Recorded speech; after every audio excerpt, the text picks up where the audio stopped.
Good morning everyone. এতিয়া দুপৰীয়াৰ কাৰণে ইয়াৰ লোকেল মাছ আনিছোঁ, ৰৌ মাছ লোকেল। এইফালে বিলাহীৰ লগত ৰেচিপি হ'ব আজি খানা দুপৰীয়া। এই বনাবৰ কাৰণে ৰেডি আৰু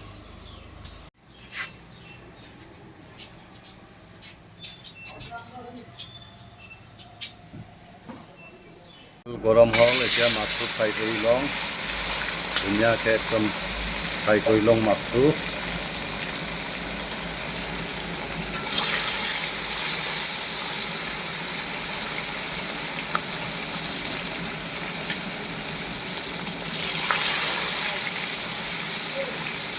কৰা হ'ল। এতিয়া পিঁয়াজ জলকীয়া ভাজি আছোঁ মই।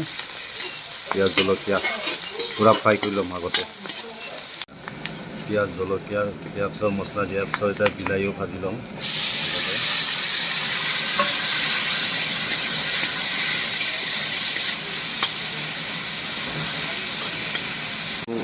বইল কৰি পেলাই ভাঙি দিছোঁ ইয়াত ভাজিত বিলাহীৰ লগতে।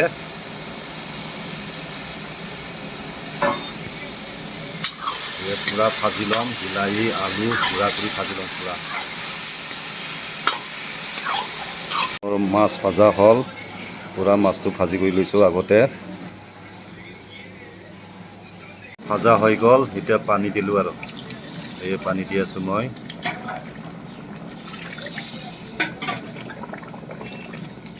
দিওঁ আৰু দি আছোঁ মাছ মই তৰকাৰীত।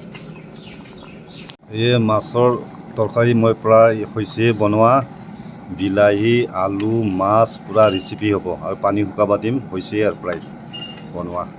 আজি বনোৱা ধুনীয়া হৈছে দেই, খাই কিন্তু বহুত টেষ্ট লাগিব, মজা লাগিব খাই আজি মাছৰ তৰকাৰী।